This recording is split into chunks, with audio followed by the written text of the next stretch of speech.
여러분 안녕하십니까? 벤자민의 공식 포착입니다. 만나서 반갑습니다. 오늘 루닉 관련해서 제가 수급적인 부분만 잠시 체크하고 말씀을 드릴 거고요. 시장 이야기를 좀 많이 드려보도록 하겠습니다. 왜냐하면은 최근 들어서의 증시 정말로 투자하기가 너무 어렵습니다. 제가 2006년도 처음 주식 투자를 시작했어요. 그리고 2008년도에 글로벌 금융위기도 겪었습니다. 그리고 금융권의 현업으로 일을 하면서 미국의 신용등급 강등, 남유럽 재정위기 여러 가지들을 다 겪어봤는데 지금처럼 시장에 특별한 충격을 줄 만한 이 기폭제가 있지 않는 이런 상황에서 주가가 이렇게 하락하는 거 저도 처음이고요. 모든 투자자, 지금까지 투자를 해왔던 경력이 오래된 투자자들도 다 마찬가지일 것입니다. 그래서 저희가 이런 시기도 잘 이겨내고 앞으로 기회를 좀 잘 찾아야 될 텐데요. 지금 빈집들이 좀 많이 있습니다. 빈집. 다시 말해서 매물벽이 너무 약해가지고요. 약간의 매수세만으로도 주가가 쉽게 올라갈 수 있는 거. 이런 상황이 저는 올 거라고 생각하면서 루니 투자도 계속 이어가고 있습니다. 우선은 시장의 이슈부터 좀 살펴보도록 할게요. 오늘 오전 9시에 SK 하이닉스 실적 발표가 있었죠. 그리고 컨퍼런스 콜에서 나온 얘기가 기대치에 부합하지는 못했었습니다. 그리고 실적을 하회하는 이 영업 실적이 나왔다라고는 했는데 이 부분은 시장에서 해석하기 나름입니다. 왜냐하면은 이게 먼저 알려져 있던 내용이었어요. 그 이전부터 SK 하이닉스 2분기 이익이 줄어들 전망은 7월 13일 이후 장에 반영되어 온 내용이었습니다. 왜냐하면은 SK 하이닉스의 이 매출 비중 중에 HBM 반도체 비중이 높잖아요. 그런데 HBM 반도체를 LTA 장기 계약으로 묶여져 있고 범용 D램 가격의 상승폭이 더 크다 보니까 이익이 조금 줄을 수 있을 것 같다라고 해서 시장에서 컨센서스가 얼마였었냐면요, 약 64조 6천억 정도 됐었습니다. 그런데 실제는 60조 정도 나왔죠. 많은 차이는 아니었고 감익에 대한 전망 이런 부분들도 시장에 영향을 주었던 부분인데 과민 반응을 했다라는 거죠.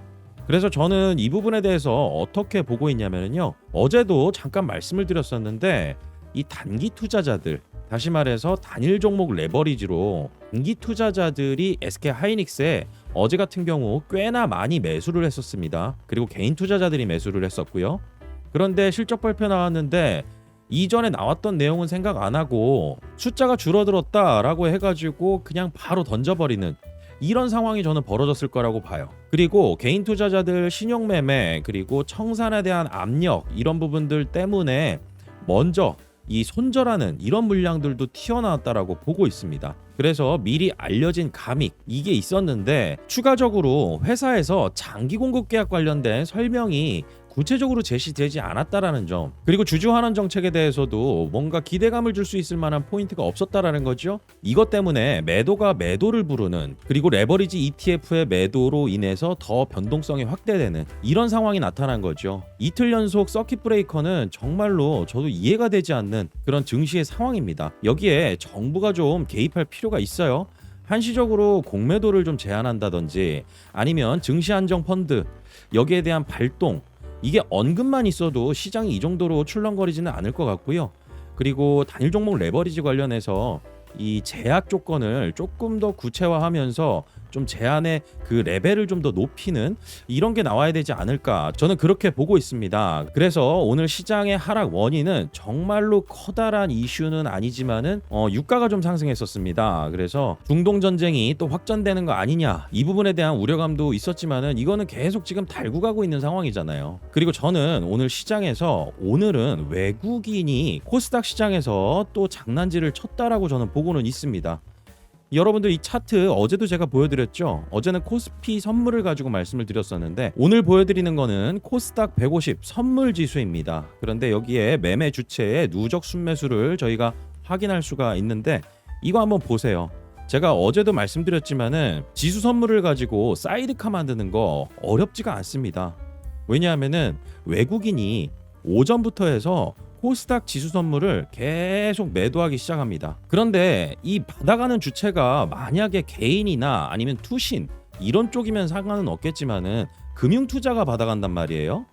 그러면 이걸 어떤 의미로 해석할 수 있느냐, 금융투자 같은 경우는 실제 외국인이 던지는 물량을 받아주는 주체잖아요. 그러면은 이걸 해칭하기 위해서 현물 시장에다가 프로그램 매도를 해버려야 됩니다. 그러니 코스닥 지수 선물을 눌러버리게 되면은 사이드카 발동 요건이 뭐죠? 마이너스 6% 하락입니다. 지수 선물이. 그리고 코스닥 150 현물 지수가 마이너스 3% 하락. 이 두 개가 1분 동안 지속이 되면은 사이드카 발동 요건이 되는 거예요. 그래서 코스닥 지수 선물로 이렇게 밀어버리게 되면은 투심을 금방 악화시켜 버릴 수가 있습니다. 그래놓고 어떻게 해요? 4시 30분경부터 해서 쭉 하고 다시 말아 올려버리죠. 매도 포지션을 매수 포지션으로 바꿔가지고 일자별로 보면은 매수한 것처럼 보이지만 얘네들은 장중에 매도했다가 말아 올린 겁니다. 이러면서 시장의 변동성을 키우고 있어요. 코스피 시장에서도 이런 짓을 하고요. 코스닥 시장에서도 이런 짓을 합니다. 이러면서 투심을 악화시키는 거 저는 상당히 못마땅한 부분으로 지금 외국인들을 바라보고는 있는데, 외국인이 하나의 주체는 아니지만은 이 특정한 이 변동성을 노리고 움직이는 이러한 커다란 자금을 움직이는 세력이 있다라고는 저는 보고는 있어요. 그래서 오늘 시장 하락의 원인을 종합해서 정리를 해본다라고 하면은, 우선 첫 번째로 SK 하이닉스 실적 발표가 있었는데 이 표면적인 숫자에서 이전에 제시했던 컨센서스보다 하락했으니 여기에 대한 단타 매매, 이걸 노리고 들어왔던 개인 투자자들 빨리 매도하고 그냥 나가버린 거다. 그리고 전날에 우리나라 증시가 급락하면서 신용청산에 임계치까지 올라왔던 개인 투자자들이 있었을 겁니다. 그래서 어차피 털려나갈 거 미리 팔아버리자 로스컷도 있었을 거고요.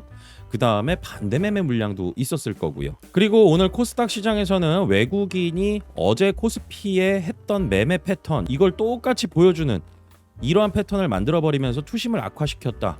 이런 부분들이 좀 종합적으로 시장에 영향을 주면서 이틀 연속 서킷 브레이커가 걸렸는데요. 이제 앞으로가 중요하겠죠. 시장이 맞을 만큼 맞았다라고 저는 생각은 하고 있는데, 이제 외국인 현물 매수가 들어오는 게 저는 굉장히 관건이라고 보고 있습니다. 그리고 내일 새벽에는 미국의 기준금리 발표가 있죠. FOMC 회의를 거쳐서 기준금리 발표가 있는데, 지금 현재 기준으로 보면은 3.5에서 3.75 62.1% 확률입니다. 그리고 3.75에서 4.0 이게 37.9%. 제가 아까까지 볼 때만 하더라도 이 금리 동결이 70% 정도 됐었거든요. 그런데 이게 자꾸 내려가고 있어요.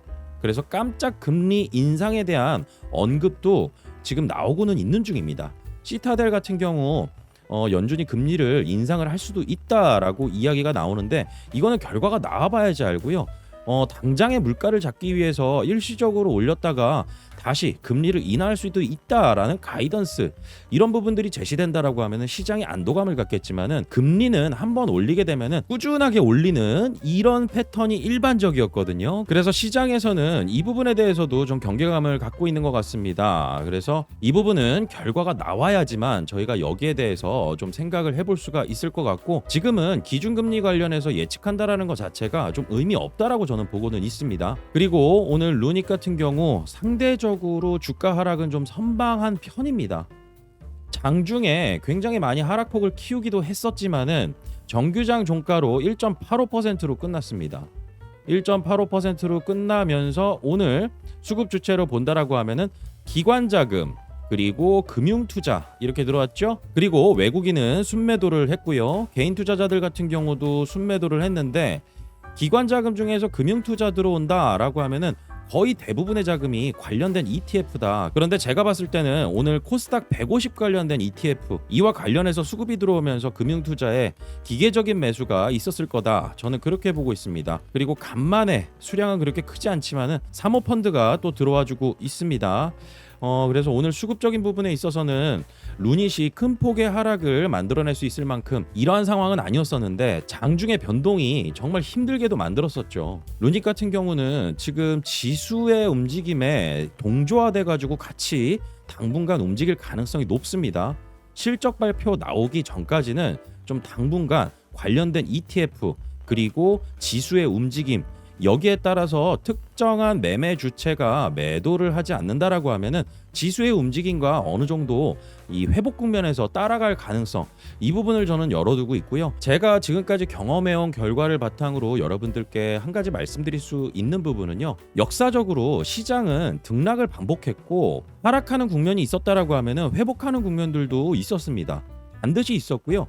경제가 발전하고 기술이 변화하는 한 조정폭은 다시 만회하고 정고점을 다시 갱신하는 이러한 상황을 만들어 왔던 것 같습니다. 그래서 저는 버티는 사람 그리고 준비하는 사람이 반드시 승리한다라고 보고 있고요. 근데 여기에서 제일 중요한 부분은 매출과 실적 이 부분이 받쳐주지 못하는 기업들 결국 나중에는 도태될 수밖에 없습니다. 루닛은 그런 측면에서 이 실적이 개선되어 가고 있는 과정 속에 있죠. 가시적인 모습을 보여주게 된다라고 하면은 저는 여기에서도 커다란 의미를 찾을 수 있을 거라고 보고 있습니다. 어려운 시장 속에 기회가 또 생겨나기 마련이니까요. 앞으로 저 벤자민과 함께 정보 공유 잘 하시고요.